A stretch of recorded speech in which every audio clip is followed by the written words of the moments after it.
ይህ ኢትዮ ኤርላይንስ ነው። በቅድሚያ አርዕስተ ዜናዎቹን እናሰማችሁ።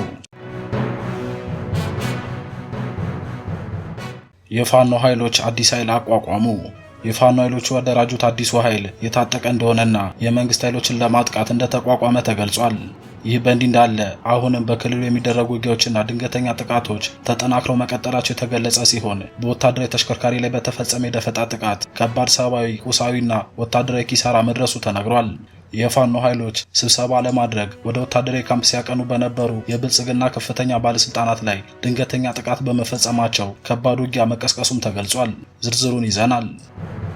የቀድሞዋ የፓርላማ አባል እገታ ጋር ተያይዞ አሁንም አነጋጋሪ መረጃዎች እየወጡ ይገኛሉ። በአማራ ክልል አስተዳደር ላይ በፓርላማ ባቀረቡት ጠንከር ያለ ትችትና ነቀፌታ ስለሚታወቁት የፓርላማ አባሏ ጉዳዩን የተከታተሉ የመረጃ ምንጮችና የአካባቢው ነዋሪዎች ስለ እገታቸውና አሁን ስላሉበት ሁኔታ ያልተጠበቀ መረጃዎችን አጋርተዋል። ሌላኛው መረጃችን ነው። የሶማሌ ክልል የቀድሞ ፕሬዝዳንት አቶ አብዲሌ በአዳዲስ ወንጀሎች ሊጠየቁ መሆኑ ተገለጸ።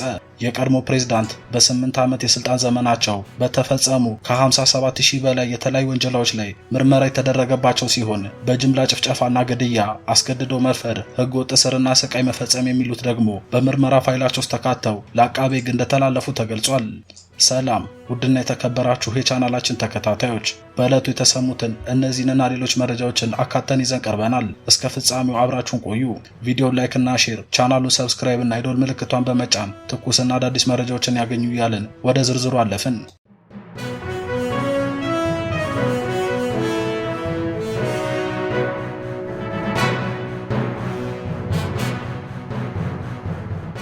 በመጀመሪያም የፋኖ ኃይሎች አዲስ ኃይል አቋቋሙ። የፋኖ ኃይሎች በክልሉ የሚገኙ ገበሬዎችን በማደራጀትና በማስታጠቅ የገበሬ ጦር የሚባል እያቋቋሙ እንደሆነ ተገልጿል። በአማራ ክልል ከፋኖ ኃይሎች ውጪ ለየት ያለ የኃይል አደረጃጀት መፈጠሩ የተሰማ ሲሆን በክልሉ ባሉ በሁሉም ቦታዎች ገበሬዎችን በማደራጀት የገበሬ ጦር እየተደራጀ መሆኑ ተነግሯል። ይህንን አደረጃጀት የፋኖ ኃይሎቹ እንደፈጠሩት የገለጹ ሲሆን እነዚህ የተደራጁት የገበሬ ኃይሎች የታጠቁ እንደሆኑና የመንግስት ኃይሎችን ለማጥቃት እንደተቋቋሙ ተገልጿል።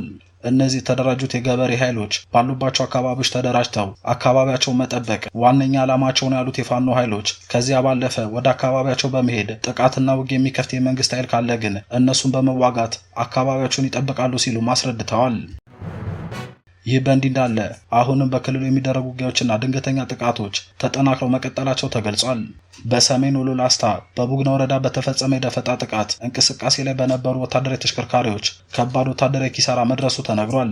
በሁለት ተሽከርካሪዎች ላይ በተፈጸመው የደፈጣ ጥቃትም ቁጥራቸው ያልተገለጸ የመንግስት ኃይሎች ከባድ ጉዳት እንደደረሰባቸው የተነገረ ሲሆን በርካታ የነፍስ ወከፍ መሳሪያዎችም በምርኮ እንደተያዙ ተገልጿል። በምስራቅ ጎጃም በሽብል በረንታ ወረዳ አካባቢዎች በተፈጸመ የከባድ መሳሪያ ድብደባም ሰብአዊ፣ ቁሳዊና ወታደራዊ ኪሳራ መድረሱን የአካባቢው የመረጃ ምንጮች የገለጹ ሲሆን ወደ አካባቢዎቹ ያቀናው የመከላከያ ኃይል በሞርታር በዙ 23 እና በሌሎች ከባባድ መሳሪያዎች ውጊያ መክፈቱን ተናግረዋል። በአካባቢው የነበሩ የፋኖ ኃይሎች በመከላከያ ለተከፈተባቸው ጥቃት የአጸፋ ምላሽ መስጠታቸው የተገለጸ ሲሆን በውጊያው በአብዛኛው ጉዳት ያስተናገዱት የመንግስት ኃይሎች ወደ ቢቸና መመለሳቸው ተገልጿል። በሰሜን ወሎ ቀጠና በራያ ቆቦ ወረዳ የአካባቢው ባለስልጣናት የመንግስት ሰራተኞችን ሰብስበው ለመከላከያ ሰራዊቱ ድጋፍ እንዲያደርጉና የአንድ ወር ደሞዛቸውን እንዲሰጡ ለማስደረግ አስበው በተፈጠረ አለመግባባት ከፍተኛ ተቃውሞ መድረሱ ተገልጾ የነበረ ሲሆን በዛሬው ዕለትም እነዚሁ ባለስልጣናት ወደ ሌላ ወረዳ በመሄድ ተመሳሳይ ስብሰባ ለማድረግ በመንገድ ላይ ሳሉ የፋኖ ኃይሎች ጥቃት እንደከፈቱባቸው ተነግሯል።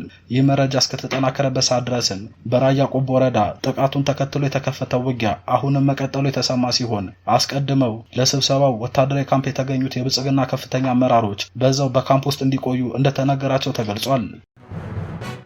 የቀድሞዋ የፓርላማ አባል ወይዘሮ አሚና እንድሪስ ከእገታ ተለቀው ቤተሰባቸውን ተቀላቅለዋል። ባለፈው እሁድ ከሚሴ ልዩ ዞን ውስጥ በሚንቀሳቀሱ የኦነግ ታጣቂዎች ታግተው የነበሩት የቀድሞ የህዝብ ተወካዮች ምክር ቤት አባል ወይዘሮ አሚና እንድሪስ ከእገታ ነፃ መውጣታቸውንና ከቤተሰቦቻቸው ጋር መቀላቀላቸው ተገልጿል። ወይዘሮ አሚና እገታው የደረሰባቸው ባለፈው እሁድ በከሚሴ ከተማ አቅራቢያ ለግል ጉዳያቸው ወጣ ብለው በነበሩበት ወቅት እንደሆነ ተገልጿል። ለቀናት በታጣቂዎች እጅ የቆዩት የቀድሞ የፓርላማ አባል ስለተለቀቁበት ሁኔታ እስካሁን በግልጽ የወጣ መረጃ የለም። ይሁን እንጂ በታገቱ ባጭር ጊዜ ውስጥ መፈታታቸውን በአካባቢው ነዋሪዎችና ጉዳዩን በሚከታተሉ ወገኖች ዘንድ ከአለቃቃቸው ሁኔታ ጋር በተያያዘ የተለያዩ ጥያቄዎችንና መነጋገሪያ ነጥቦችን ፈጥሯል። ወይዘሮ አሚና እንድሪስ የፓርላማ አባል በነበሩበት ወቅት በአማራ ክልል አስተዳደር ላይ በፓርላማው ባቀረቡት ጠንከር ያለ ትችትና ነቀፌታ ይታወቃሉ። ከ6 ዓመት በፊት ከነበረው ከዚሁ የፖለቲካ አቋማቸው ጋር በተያያዘ ክልሉ በድጋሚ ለእጩነት ሳያቀርባቸው መቅረቱ ይታወሳል። በዚህም ምክንያት በነበረው አገራዊ ምርጫ ሳይሳተፉ ቀርተዋል። ምንም እንኳን የእገታው ሂደትና የአፈታታቸው ሚስጥር ጥያቄዎች ቢያስነሳም በአሁኑ ወቅት ወይዘሮ አሚና በሰላም ተለቀው ከቤተሰቦቻቸው ጋር በመቀላቀል በጤና ላይ እንደሚገኙ ተረጋግጧል። የሶማሌ ክልል የቀድሞ ፕሬዝዳንት አቶ አብዲሌ በአዳዲስ ወንጀሎች ሊጠየቁ መሆኑ ተገለጸ። የሶማሌ ክልል ምክር ቤት በሶማሌ ክልል የተፈጸሙ አሰቃቂ ወንጀሎችን የሚያጣራ ገለልተኛ አጣሪ ኮሚሽን በማቋቋሙ በቀድሞ የክልሉ ፕሬዝዳንት አቶ አብዲ መሐመድ ዑመር አብዲሌና ግብረ አበሮቻቸው ላይ ሲያካሄድ የቆየውን ምርመራ ማጠናቀቁን አስታውቋል። ኮሚሽኑ ባወጣው መረጃ መሰረት የቀድሞ ፕሬዝዳንት በ8 ዓመታት የስልጣን ዘመናቸው በተፈጸሙ ከ57000 በላይ የተለያዩ ወንጀሎች ላይ ምርመራ ተደርጎባቸዋል ብሏል። በሪፖርቱ የተካተቱት ዋና ዋና ወንጀሎች መካከል የሚከተሉት ይገኙበታል። የጅምላ ጭፍጨፋና ግድያ፣ አስገድዶ መድፈር፣ ህገወጥ እስርና ስቃይ፣ በተለይም ጄል ኦጋዴን በሚባለው እስር ቤት ውስጥ ይፈጸሙ በነበሩ ኢሰብአዊ አያያዞች፣ እንዲሁም ሙስናና የንብረት ውድመት፣ የክልሉን ሀብት ለግል ጥቅም መዋልና የዜጎችን ንብረት ማውደም የሚሉት ይገኙበታል። አቶ አብዲሌ በነሐሴ 2010 ዓ.ም በቁጥጥር ስር ውለው ለ6 ዓመታት ያህል በእስር ላይ ቆይተው እንደነበር ይታወሳል። በወቅቱ የቀረበባቸው ክስ በሐምሌ 2010 ዓ.ም በጅጅጋ ከተማ በተነሳው ሁከትና በሰው ሕይወት መጥፋት ላይ ብቻ ያተኮረ ነበር። ይሁን እንጂ የፌዴራል ጠቅላይ አቃቤ ሕግ ክሱን በማንሳቱ ምክንያት በመጋቢት 2016 ዓ.ም ከእስር ላይ መለቀቃቸው ይታወሳል። ይህ ከእስር የመለቀቅ ውሳኔ በወቅቱ በክልሉ ተወላጆችና በዓለም አቀፍ የሰብአዊ መብት ተሟጋች ድርጅቶች ዘንድ ከፍተኛ ቅሬታን አስከትሎ ነበር። ሂውማን ራይትስ ዎች የተባለው ድርጅት ውሳኔው ተጠያቂነትን የሚያሰፍን አይደለም በማለት መተቸቱ ይታወሳል። አሁን በአጣሪ ኮሚቴ የተዘጋጀው ሰፊ የምርመራ ፋይል ለክልሉ ጠቅላይ አቃቤ ሕግ እንደሚተላለፍም ተገልጿል። ይህም አቶ አብዲሌ ከዚህ ቀደም ከተጠየቁበት የጅጅጋ ሁከት በተጨማሪ በመላው የሶማሌ ክልል ለፈጸሙት መጠነ ሰፊ ወንጀሎች በድጋሚ ለሕግ እንዲቀርቡ መንገድ የሚከፍት ነው ተብሏል። የክልሉ ምክር ቤትና አጣሪ ኮሚቴው በቅርቡ የወንጀል ፈጻሚዎችን ስም ዝርዝር ይፋ እንደሚያደርጉ ይጠበቃል። ይህ እርምጃ በክልሉ ለዓመታት የቆየውን የፍትህ መጓደል ለመፍታትና ለተበዳዮች ካሳ ለመስጠት የሚደረገው ጥረት አካል መሆኑ ተመላክቷል። በመጨረሻም ከሰሞኑ በጠና መታመማቸው በስፋት ሲነገር የሰነበተው ጀነራል ምግብ ኃይሉ በአደባባይ የታዩ ሲሆን በእርግጥም ታሞ እንደነበር አረጋግጠዋል። በልብ ህመም ምክንያት በሕክምና ላይ የቆዩት ጀነራሉ ከሰሞኑ የሰጡት ቃለ መጠይቅ አነጋጋሪ ሆኗል። በተለይም ቃለ መጠይቁ ህዝብ ስጋት ያደረበትን ዳግም የጦርነቱ ጥረት የሚያጠናክር መሆኑ ተገልጿል። ምንም እንኳን የፕሪቶሪያ ሰላም ስምምነት የትግራይ ኃይሎች ትጥቅ እንዲፈቱና ከባድ መሳሪያ እንዲያስረክቡ የሚደነግግ ቢሆንም ጀነራሉ ከድምፀ ወያኔ ጋር በነበራቸው ቆይታ ጠንካራ ሰራዊት ገንብተናል ሲሉ ተናግረዋል። ግልጽና የጠራ ዓላማ ያለው ሰራዊት ገንብተናል ያሉት ጀነራሉ ከከባድ መሳሪያዎች ባሻገር ጸረ ድሮን መሳሪያዎችን መታጠቃቸውን ገልጸዋል። የትግራይ ጀነራሎች ሰራዊት በማሰልጠን ለረጅም ጊዜ ተጠምደው እንደቆዩ የገለጹት ጀነራሉ እሳቸውም ሆኑ ሌሎች ወታደራዊ አመራሮች ጠንካራ ሰራዊት በመገንባት ሂደት ውስጥ መቆየታቸውን አስረድተዋል። ከዚህ ይልቅ በስፋት ትኩረት የሳበው ደግሞ ጀነራሉ እንደ ቀድሞ እንዳልሆነ ልታውቅ ይገባል ሲሉ የተናገሩት ጉዳይ ነው። ጀነራሉ በድሮን ተመክተው እየዛቱብን ይገኛሉ ሲሉ በፌዴራል መንግስቱ ላይ ያነጣጠረ ንግግር ያደረጉ ሲሆን መናገር የምፈልገው እንደ ቀድሞ እንዳልሆነ እንድታውቁ ነው። ጸረ ድሮንም ሆነ ጸረ ታንክ ታጥቀናል። ጸረ አውሮፕላን መሳሪያዎችን መታጠቃቸውን መጠቆማቸው ተመላክቷል። አክለውም ሰራዊቱ በርካታ ዘመናዊ ትጥቆችን እንዲታጠቅ በስፋት ሲሰራ መሰንበቱንም ጠቁመዋል። ጀነራል ምግብ ኃይሉ ከወራት በፊት በተባበሩት አረብ ኤሚሬቶች በስማቸው ተመዝግቦ የነበረን ቅንጡ መኖሪያ ቤት ወደ ወንድማቸው ስም ማዛወራቸውን የሚያሳይ ሰነድ ይፋ መደረጉ አይዘነጋም። የፌዴራል መንግስቱ ከፋኖ ጋር በግልጽ ይሰራሉ በሚል ክስ ካቀረበባቸውና በቅርብ የባንክ ሂሳባቸው ከታገደባቸው የትግራይ አመራሮች መካከል ጀነራል ምግብ አንዱ መሆናቸው ይታወቃል። ራዋይ